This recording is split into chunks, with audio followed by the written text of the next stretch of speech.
Hi gang, the latest Warhammer 40k plotline continues as ANGRON, Demon Primarch of the World Eaters, is unleashed alongside the Arks of Omen, and the forces of chaos turn their beady eyes on the Malak bile system. So, let's dive into the story.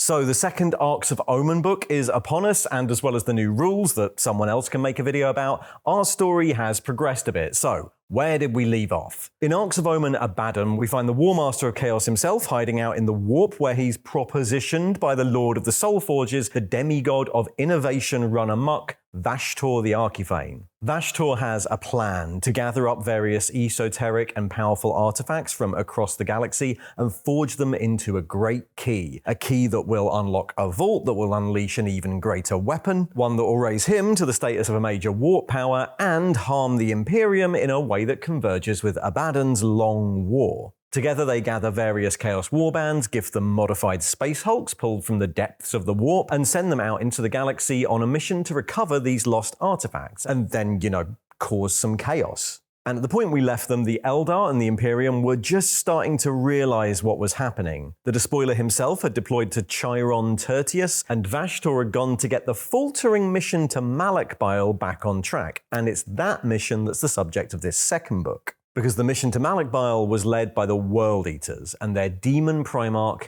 ANGRON. But as always, our story starts elsewhere. Inquisitor Glori Emagna, silliest Inquisitor name so far there, was a hardline Puritan of the Ordo Malleus. She was convinced that the Imperium had fundamentally misunderstood the psychers that had become ever more common since the psychic awakening caused by the Great Rift. These psychers weren't just heretics and witches, in fact, they weren't people at all. They were flesh and blood machines, gifted by the God Emperor for the use of humanity. And she had discovered a perfect use for them. On the world of Malak bile in the Malak system, her agents had uncovered a relic of the Dark Age of technology, an ancient psychic focusing device called the Choral Engine. Provided it had enough human fuel, the engine would act as a psychic beacon, a second mini Astronomicon to cut through the warp storms that plagued Imperium Sanctus. But she was having trouble convincing enough people of the sanity of this plan to really put it to the test. That was until she presented her findings to Fleet Master Abcondis, commander of the Indomitus Crusade Fleet Quartus. Quartus was a second-line fleet, designated to secure and hold areas of the Imperium already reconquered by other fleets, but it had run into a string of delays and bad luck over the previous few years. Its battle groups were spread out thinly across the reconquered Imperium,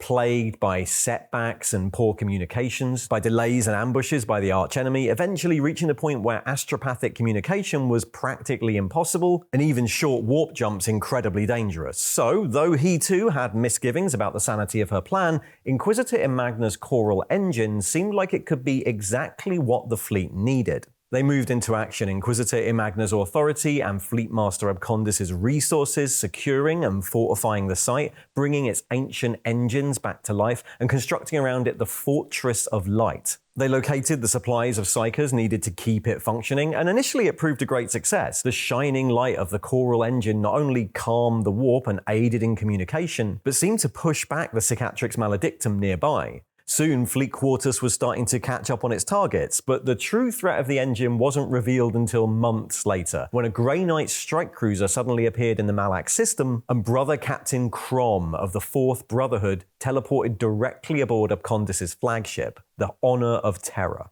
The scrying mirrors of the Grey Knights had seen the Choral Engine as a shining beacon of light, but one that had pierced right to the center of the warp and attracted the attention of more than just a crusade fleet. They held judgment on whether the device was divine or heretical, but either way, they prophesied that the forces of chaos had already been drawn to it in huge numbers. The Fleet Master should prepare for an all-out assault on the system. And unknown to the Imperial defenders, inbound were one of the largest Bale fleets of chaos. Centered around the Ark of Omen Clarion Dire were the forces of the World Eaters Legion, their fleet gathered in numbers unseen in millennia and nominally led by the demon primarch ANGRON.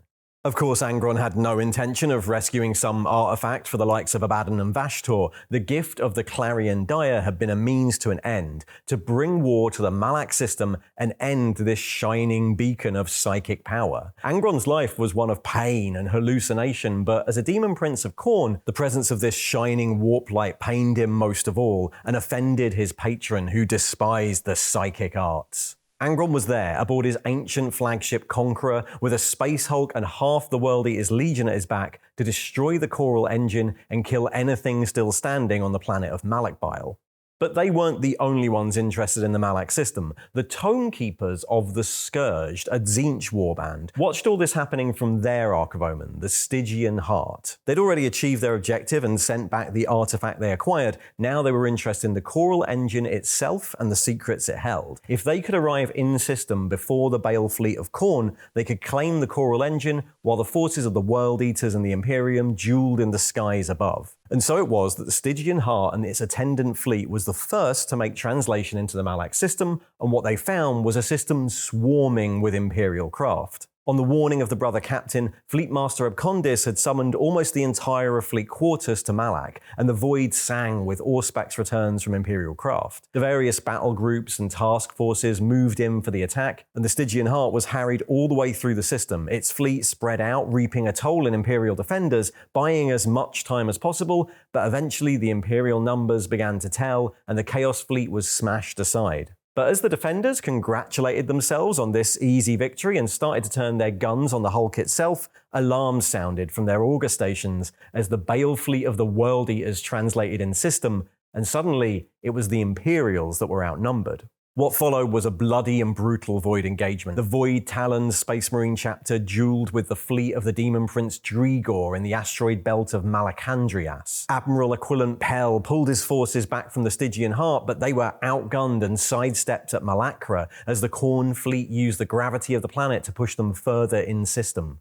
Hibogan Khan of the White Scars led a series of raids to cripple incoming strike cruisers. The Imperial Fist's Codicia Dias seized the Bloodied Fang. Across the void, forces from a slew of chapters and Forge Worlds dueled with the oncoming fleet in a series of strikes and boarding actions. ANGRON himself led the charge in the void, his flagship the Conqueror snaring the Resplendent with its Ursus claws, and ANGRON punching through it like a comet, tearing through the crew as the Imperial cruiser came apart. Despite stiff resistance, the Chaos Fleet continued its progress towards Malak Bile, the only pause coming when Canoness Verity Cade led her battle sisters on a daring boarding assault into the Clarion Dire itself. All contact was lost with them soon after, before the Ark suddenly translated back into the warp, the near-space translation destroying several of its attendant craft. But despite the loss of the Ark, the Khornate forces continued. Near the poles of Malak Bile, the Ex-Sanguinator dueled with the forces of the Grey Knights. But near the equator, the Conqueror and its fleet started their assault. Hundreds of drop pods and landing craft disgorging thousands of traitors to the surface of the planet, all led by ANGRON. In response, the Fleetmaster ordered the Honor of Terror and any nearby craft to break off from the Void engagement and commence their own assault on the planet. Imperial forces deployed to the surface, all while the Honor of Terror came under heavy attack, its defenders mobilizing to fortify its corridors and gun decks against a boarding assault led by Khan the Betrayer. On the planet, Inquisitor Emagna's Tempestus Scion army had deployed throughout the Fortress of Light as Imperial forces across the planet engaged the descending enemy. Regiments from Krieg, Space Marines of the Sons of Medusa and Imperial Fists, Sisters of the Order of Our Martyred Lady, and Knights from House Terrin fought to defend the approaches to the fortress from hordes of berserk World Eater Astartes, frothing cultists, demons of the Immaterium, and hideous demon engines led by the Lord Invocatus. And at the forefront, unaware of where he really was, smashing aside regiments of guardsmen and space marines alike, surrounded by slaughter, was the Demon Primarch. He blasted aside the outer gates and led hordes of screaming demons into the fortress, 8 bloodthirsters manifesting in his wake. Imperial dropships screamed down from orbit in reinforcement, but none of it was enough to stop ANGRON. Inside the engine itself, though, and against the protests of the tech priests attending the ancient device, Inquisitor Emagna tried to take control of the situation. She directed her scions to disable any of the limiter protocols the engine used, to free the maximum power the machine was capable of. Surely the beacon was the light of the God Emperor, and so it would be his light that would cleanse the heretics at the doors. The wailing of the implanted psychers rose to a new pitch as shock waves of psychic energy blew out from the engine, across the surface of the planet. To the demons, it was a storm, those lesser abominations dissolving into the light, and ANGRON himself being forced back. But slowly, through the pain and the light, ANGRON pulled himself forward, towards the sanctum at the center of the machine, dragging himself along by his weapons and forming a wake for the 8 bloodthirsters to accompany him, as they slowly forced their way into the sanctum of the choral engine.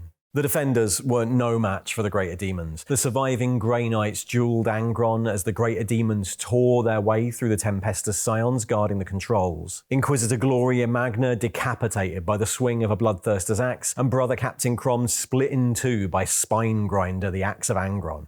And, his objective reached at last, the Demon Primarch brought his weapon down on the central hub of the engine, finally knowing a brief moment of peace as his corporeal form was obliterated by the release of energy, and his demonic essence returned to the warp.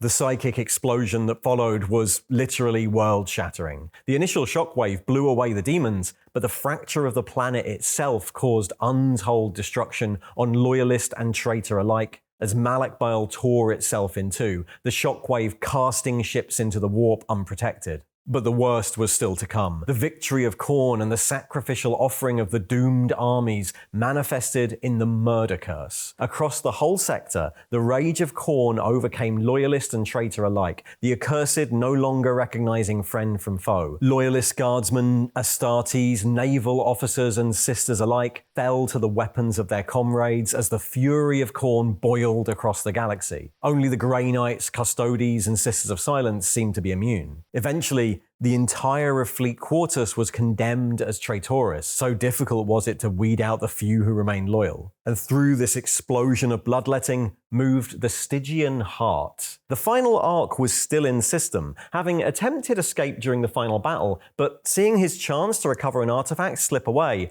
Vashtor the Arcaphane manifested on the Hulk, spiriting the cabal of Tzeentchian sorcerers in command off to his own realm, and taking control of the vessel he created. He pushed it deep into the wreckage of the planet, seeking out a glowing spire of rock previously inaccessible at the heart of the world. And as the Hulk finally fell apart, he pulled it through the Ark's captive warp portal. The bloodlust of Khorne had been sated, and Vashtor had found the cornerstone of his new design. And that's it, a slight detour from the main story as the camera zooms in on the events surrounding just one, or maybe technically two, Arks of Omen. Of course, the book has way more information than that and goes into great detail on all those naval engagements I've definitely glossed over here, but you kind of get the idea. And it's a good setup for the next book, which concentrates on Vashtor himself. Of course, the book also has a ton of rules, which someone else can talk about, but in short, this takes the form of bigger and slightly more complex boarding action missions, plus some additional stratagems and rules for a bunch of factions. I assume we'll get the rest of the factions in the upcoming 2 books. Until then, thanks for watching. And if you'd like to find out what happens in the rest of this campaign, well, stay tuned and subscribe below. I'll be covering all of them as they come out. And if you'd like to support the channel, there are affiliate links in the thing below and a link to the Patreon. See ya.